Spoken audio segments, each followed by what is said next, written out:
This is in regard to count number 4. Yes. No, count number 5.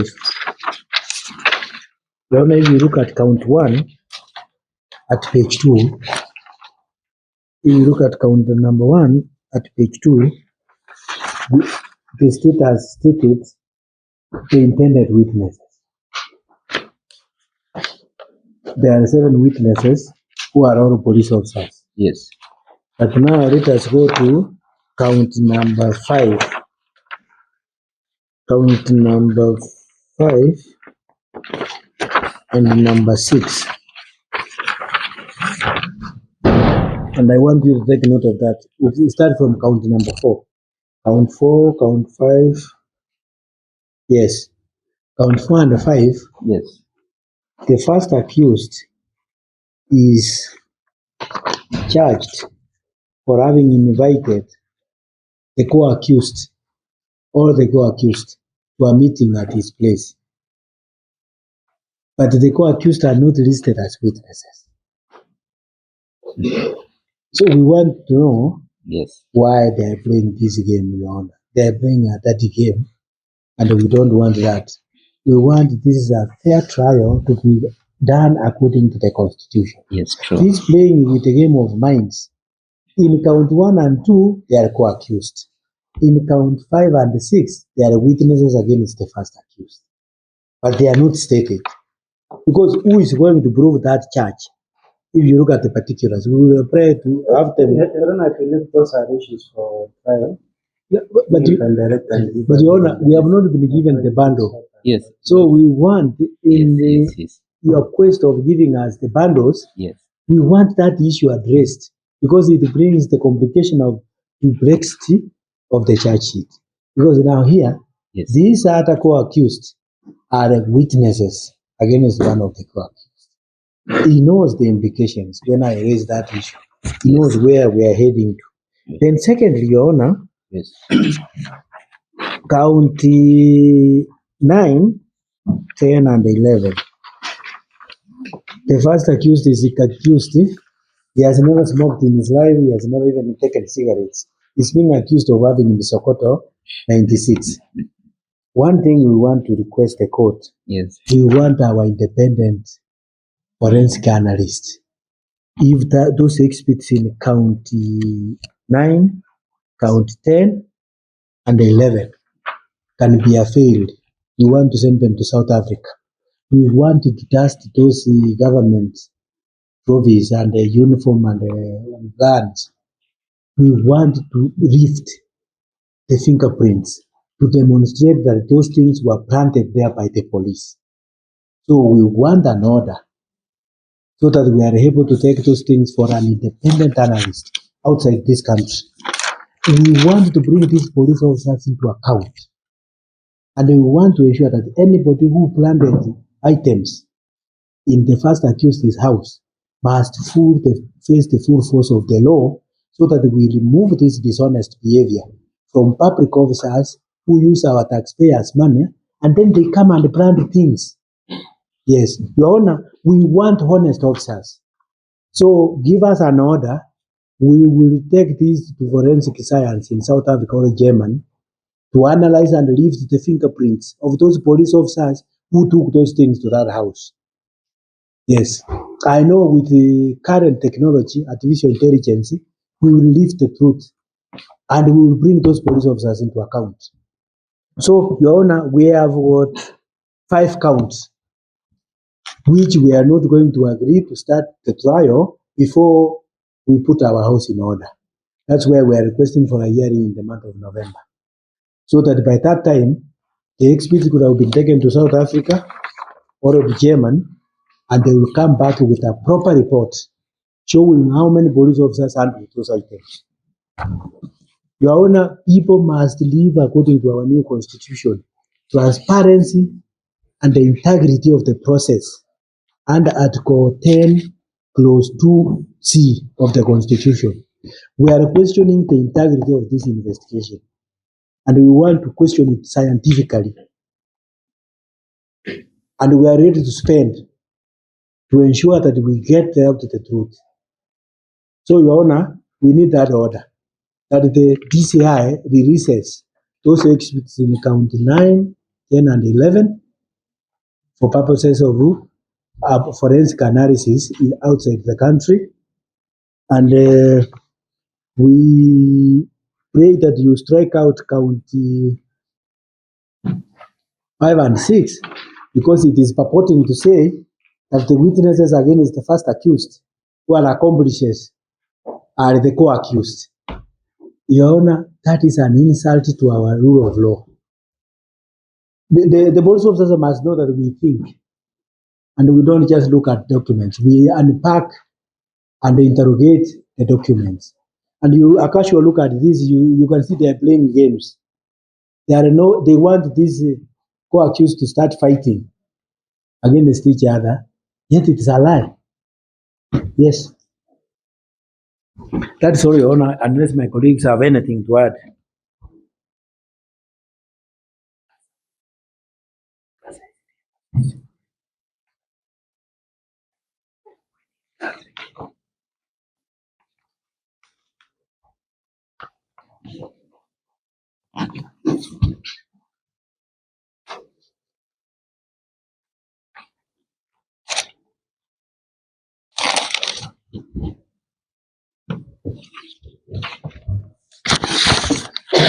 Yes, Mungiki.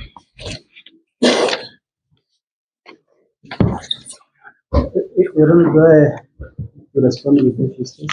Yes.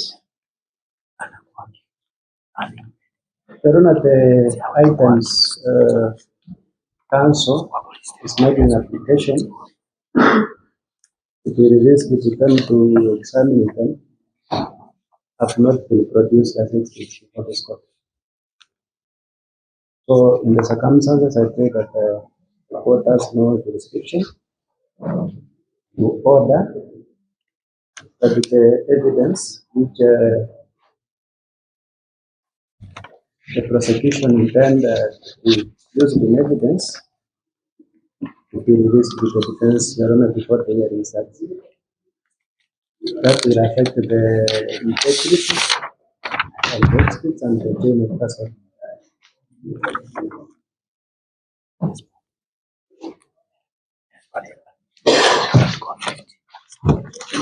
Your Honor, there's another issue which was raised with respect to the counts which have the co-accused persons. Your Honor, I submit that the counts are proper before you, and we have witnesses who are going to prove the same. Not included the co-accused persons as witnesses. But yes, like counsel wants to secure the case of the prosecution. It is not proper. So those issues will be canvassed during the hearing of this matter. Your Honor, my colleague will respond. Yes. With permission from my senior, Yes. I wish to briefly respond Yes. to the sentiments by the ODPP, and I wish to refer the court to Article 52J, and I read it to the court that every accused person or every person has a right to have any dispute that can be resolved by the application of the law, decided in a fair. Your Honor, let me read two. Every accused person has a right to a fair trial, which includes the right, J, to be informed of the evidence that the prosecution intends to rely on and to have reasonable access to that evidence.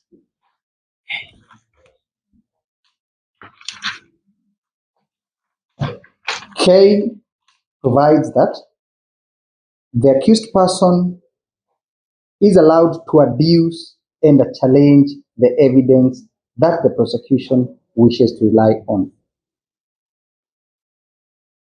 In a brief rejoinder, I ask the court to interrogate the word access to that evidence.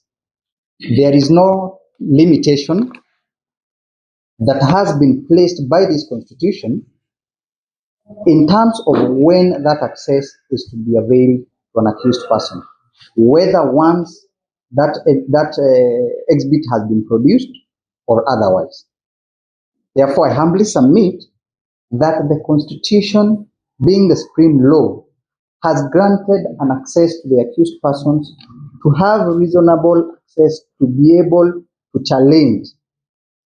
And one manner of challenging that evidence is having an independent analyst verify, lift fingerprints, and see whether that evidence had been tampered with previously before we can start the trial.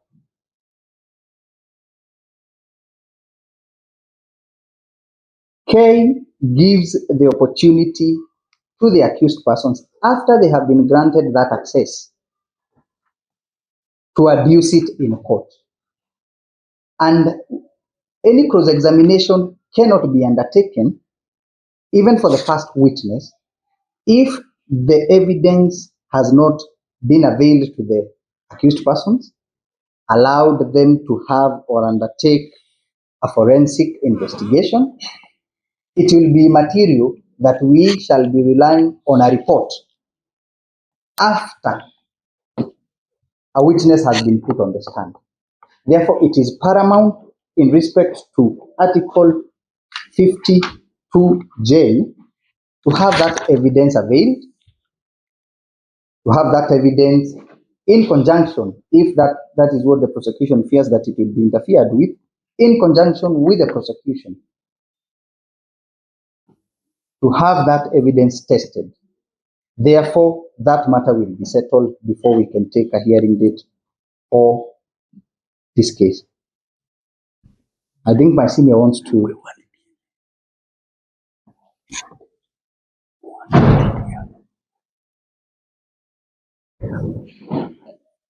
Therefore, briefly, I wish to rest my submissions on that. Any addition, Mr. Njega? He has put it very succinctly.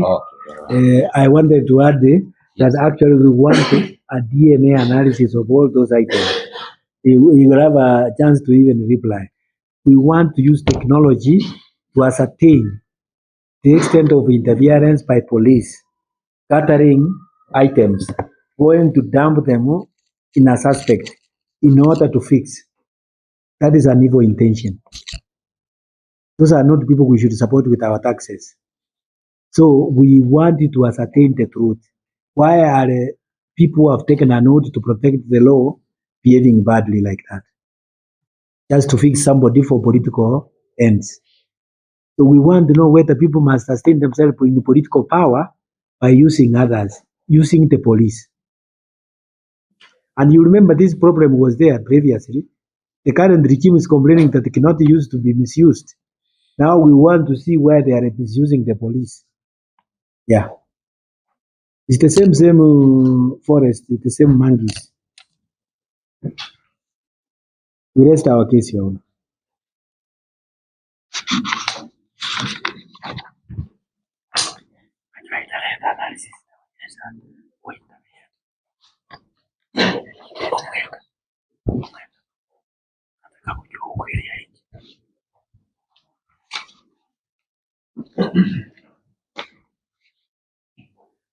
So, Your Honor, we beseech this court not to be in a hurry. We want you to know the full extent of this political persecution. And we can only know it if we use technology.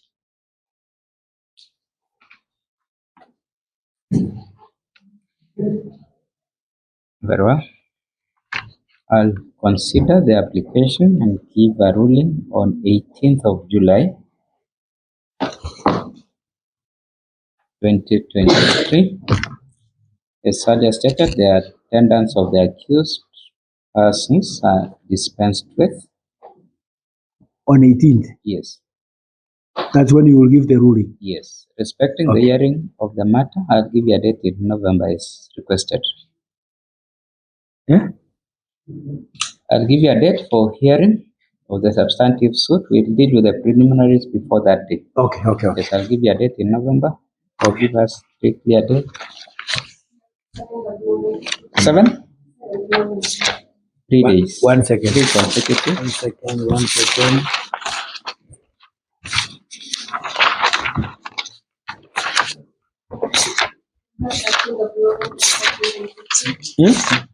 Yes. 7 is okay. You see? 13th to 15th. You want that to start? 13th to 15th. 14 is not convenient, but 13 is okay.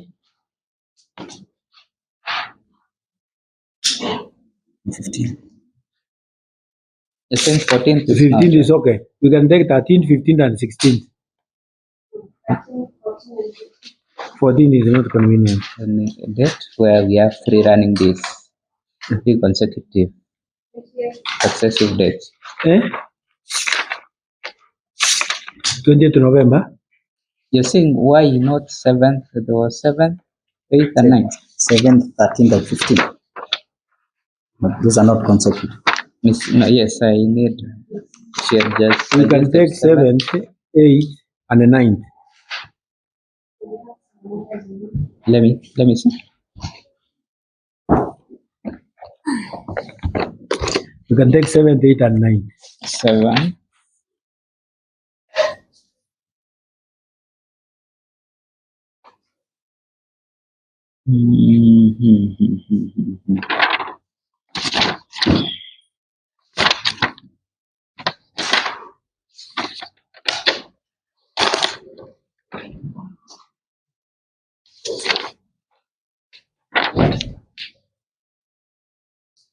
Can we? How about 20th? 20th is okay. 20th, 21st, and 22nd. Okay, hiyo iko sawa. 20th, 21st, and 22nd. That is fine. That's okay. Okay, very well. The substantive case shall be had on 20th, 21st, and 22nd of November. Now, my question is this, Mr. Omega. How many witnesses do you intend to call?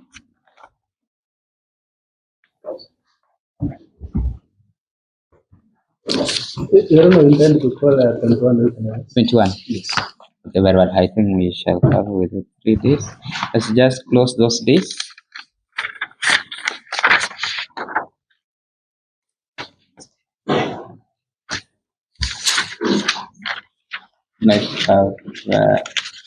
We start at 10.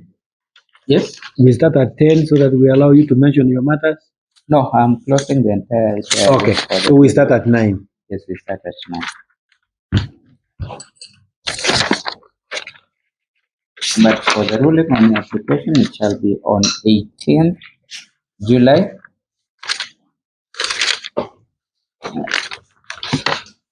You want it physically? We can even virtually? We can do it virtually. Virtually? Yes. 18th July, virtually at 2 p.m. At 2 p.m. 2 p.m. That is okay. Very well.